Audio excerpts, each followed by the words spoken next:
Okay, so what does he actually predict will happen in this area?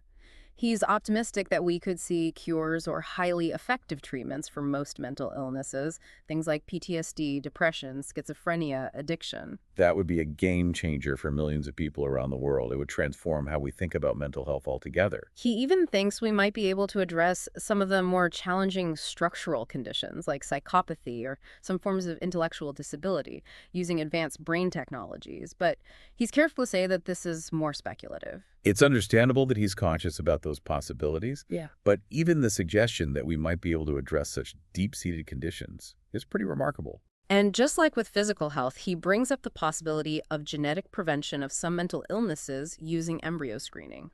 But of course, he acknowledges the ethical complexities involved. Right, that's a huge ethical conversation to have as a society. What does it mean to select embryos based on their predisposition to mental illness?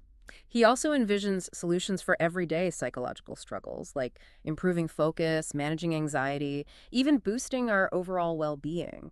That's something I think a lot of people would be interested in ways to enhance our cognitive abilities and improve our emotional well-being. And he even speculates about enhancing our baseline human experience, making positive emotions like joy, creativity, and peace more frequent and intense. That sounds pretty utopian, but it's a fascinating idea. Can we actually use AI to improve the quality of our subjective experience? Now, one thing he specifically doesn't include in this near-term time frame is mind uploading. He thinks that's too far out there, both technologically and ethically. Yeah, mind uploading is still very much in the realm of science fiction, at least for now. So, to summarize, Amodei envisions a future where AI could lead to a much better and more humane world for individuals, less suffering from mental illness, more opportunities for self-actualization, and a greater sense of well-being overall.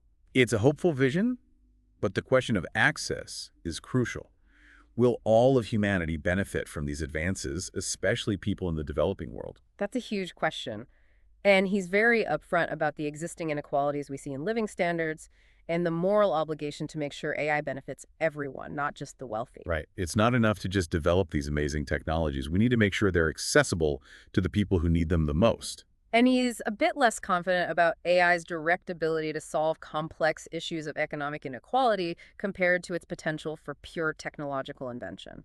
He points to things like human behavior, the complexity of economic systems, and problems like corruption and weak institutions.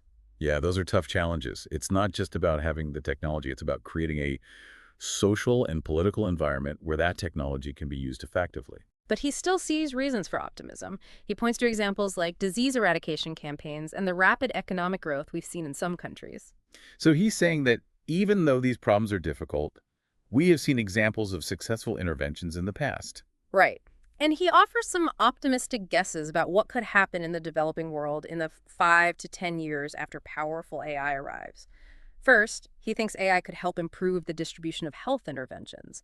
Things like using AI for epidemiological modeling, optimizing logistics, learning from past eradication campaigns. So smarter ways to get vaccines, medicines, and other healthcare resources to the people who need them most. He also highlights the potential of new biological technologies like single-dose vaccines and gene drives, which could make distribution much easier. Imagine a vaccine that only requires one dose, or a gene drive that can spread a beneficial mutation throughout a population.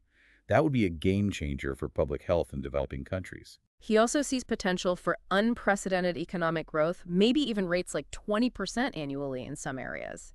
He talks about the possibility of AI finance ministers. Basically, AI systems that can provide expert guidance on economic policy tailored to the specific challenges and opportunities of developing countries. That's ambitious. But if AI could really help those countries design and implement effective economic policies, the impact could be enormous. And he emphasizes the link between health improvements and economic productivity. Healthier populations are more productive, leading to a virtuous cycle. Plus, he expects the benefits of AI in other areas beyond healthcare to naturally spread to developing countries as well. So it's not just about targeted interventions. It's about the overall effect of AI on the global economy and the diffusion of new technologies. He's also optimistic about AI helping to improve food security, what he calls a second green revolution. Think about AI-driven advancements in crop technology, resource management, and supply chain efficiency. Food security is crucial for development, and AI could play a major role in improving agricultural productivity and making sure people have access to nutritious food. And what about climate change? He thinks AI could accelerate the development of things like carbon capture and removal technologies, cleaner energy sources, and sustainable agriculture, making climate action less costly and more effective for developing countries. That's crucial because climate change is expected to hit developing countries the hardest. If AI can help mitigate the effects, that would be a major win.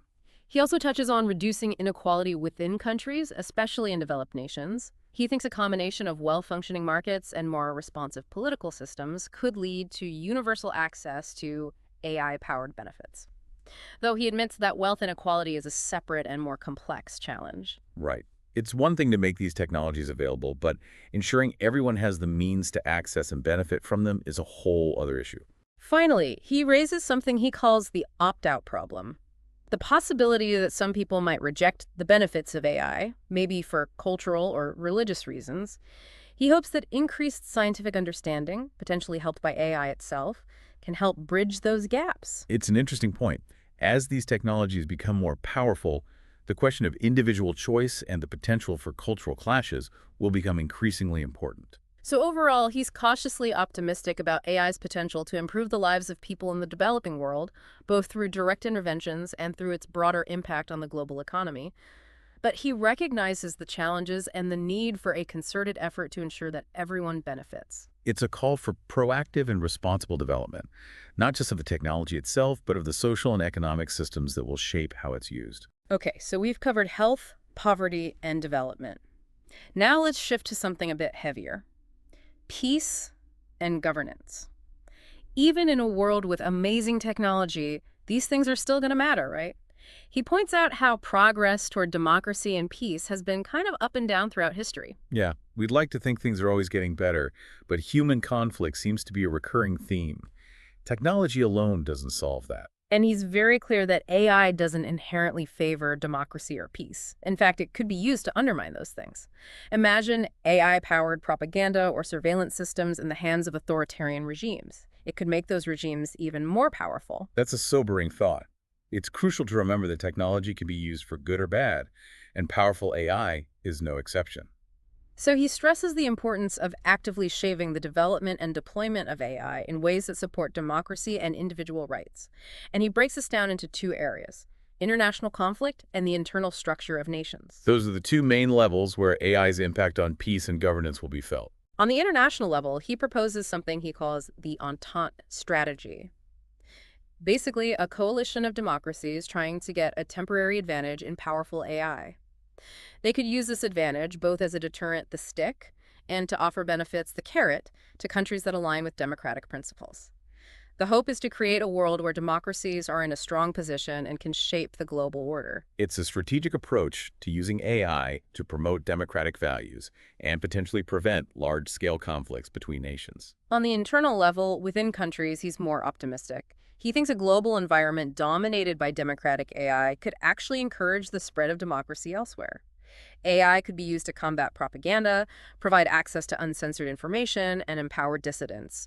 He even talks about an AI version of Popovich, a reference to the Serbian activist who helped topple the Milosevic regime. So AI could become a tool for promoting freedom of information, exposing corruption, and mobilizing people for democratic change. He also suggests ways that AI could improve existing democracies. Imagine AI systems helping to make the legal system more impartial, maybe working alongside human judges to analyze legal precedent and identify biases. That's an interesting idea.